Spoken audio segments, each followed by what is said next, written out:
Hello, I'm Tim Peacock and this is another episode of Pendon Museum's Views of the Vale series. This time we are in the village of East Hendred. In 1924, our period, the Victorian county history considered East Hendred to be amongst the most picturesque villages in Berkshire. Like many springline villages in the Vale, it developed as a long, narrow settlement that includes some of each type of local soil. To the north is Gault clay, in the centre it is greensand, and south of the village it's chiefly chalky loam on a subsoil of chalk. As a result, it provided arable land as well as pasture for sheep. Situated on a medieval through route, the A34 of its day, East Hendred was a prosperous village in the past, thanks to its wool and cloth markets. There were 5 manor houses. We're now going to take a look around the village, visiting several locations that are modelled at Pendon. Originally the village school, Snells Hall is today the East Hendred Community Centre. The building was designed in the Gothic Revival style by the notable architect Henry Curry, who was responsible for many significant buildings in Eastbourne and Buxton, as well as the former St Thomas's Hospital building in London. The school opened in 1860 with 100 children on the roll, looked after by just one master and 2 pupil teachers. Pendon's model shows the building as it was in the 1930s, with the slates arranged in rows of contrasting shades. In the centre of the main ridge there is a small spire serving as a ventilator.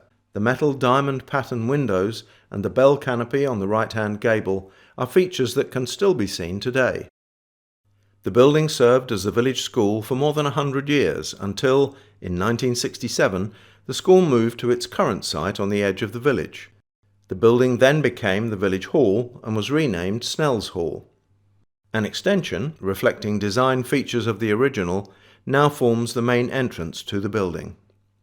Behind the hall is a restored hand-operated fire pump, dating from 1831. It was last used for firefighting in 1938, when it helped Wantage Fire Service deal with a fire at a local farm, although it was later usefully employed watering a new cricket pitch during a drought.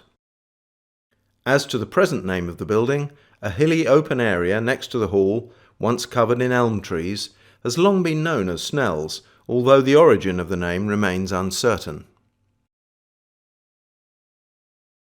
Meadow Cottages stand at the junction of Newbury Road and Horn Lane. Today, Newbury Road comes to an end just over 2 miles from East Hendred at the Ridgeway, which is still 12 miles from the historic market town of Newbury. In the distant past, the road was a busy route over the downs to Newbury, but eventually it became impassable after centuries of erosion and use by pack horses. The cottages date from the 17th century and were originally thatched, as they are in Pendon's model. The timber frame is set on a stone base with wattle and daub walls and provided 3 private dwellings, but is now divided into just 2 dwellings. There are additional windows and a second chimney in the building today, compared with its appearance in the 1930s as modelled at Pendon. A fire insurance plaque, provided by the Protector Fire Insurance Company in about 1830, is still present on the rear of the building. Prior to the establishment of municipal fire services, insurance companies offered fire cover and had their own firefighters. To show that a property had paid the insurance premium and was therefore covered, a plaque was fixed to the front of the building. These fire plaques have become collectible, and the most easily recognised, and the first in the UK, was that of the Sun Insurance Company. East Hendred has 3 examples of cob walls with thatch coping, each listed in Grade 2. A number of such walls can still be seen in the Vale of White Horse. Made of local materials, using a mixture of crushed chalk, clay loam, straw or cow dung, and sometimes small stones, cob was traditionally mixed by foot. Cob walls are economical and can be very durable, provided they are kept dry. The footings in the Vale are usually sarsen stones. These are blocks of sandstone that provide protection against rising damp. The surfaces of the walls are traditionally protected with a layer of plaster, with additional protection from falling rain provided by coping. In the Vale, the coping is thatch, but in other parts of the country a more durable tile coping is used. At Pendon there is one example of a thatched cob wall which encloses the yard at Childry Smithy. There is today a revived interest in cob as an environmentally sound material for house building, as this new Cob cottage in Oxfordshire demonstrates.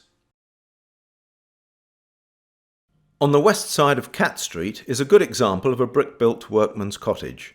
At Pendon it is called New House. This building started life, possibly around 1800, as a single-storey cottage. In 1842 a second storey was added to accommodate the newly married Henry Lovegrove. 2 commemorative bricks were set into the cottage wall, marked WS 1842 and HL 1842. WS was almost certainly one of the builders that raised the height of the cottage, but this brick seems to have been covered or lost during the rebuilding of the brick extension. The HL brick, however, is still partly visible in the top right-hand corner of the porch. Similar workmen's cottages can be found elsewhere in the Vale. One of the most interesting buildings in East Hendred that is modelled at Pendon is known as Champ's Chapel, with its attached priest's house, now called Old Chapel Cottage. The chapel was built in 1453 by Carthusian monks, and was originally called the Chapel of Jesus of Bethlehem. It takes its present name from the Champ family, who owned it in the 18th century. It has had many uses over the years, having been a chapel, a washhouse, a bakehouse, a meeting room, and a pigeon loft. In the early 1900s, the property was purchased by the Easton family of Hendred Manor. The model at Pendon shows the building as it was in 1930, when the chapel was empty and derelict. Restoration of this Grade 1 listed building was not completed until the mid-1970s, when the chapel became the village museum, a reading room and a parish meeting room. The attached priest's house, also Grade 1 listed, dates from the late 15th century and is now a private residence. Unusually for Pendon, quite significant liberties were taken in modelling the priest's house.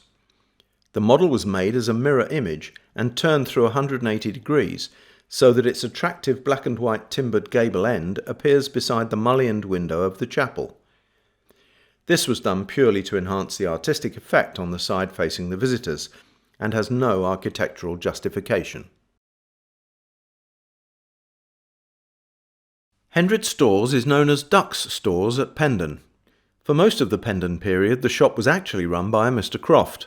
However, it was decided to call the model Duck's Stores because of a wonderfully evocative 1921 photograph showing the previous shopkeeper, Mr. Duck, standing outside the shop with his family. Hendrix Stores was built around 1550. Originally a yeoman farmhouse, it became a shop in the 19th century. Its crooked timber framing and herringbone patterned brick infill make it a particularly attractive building.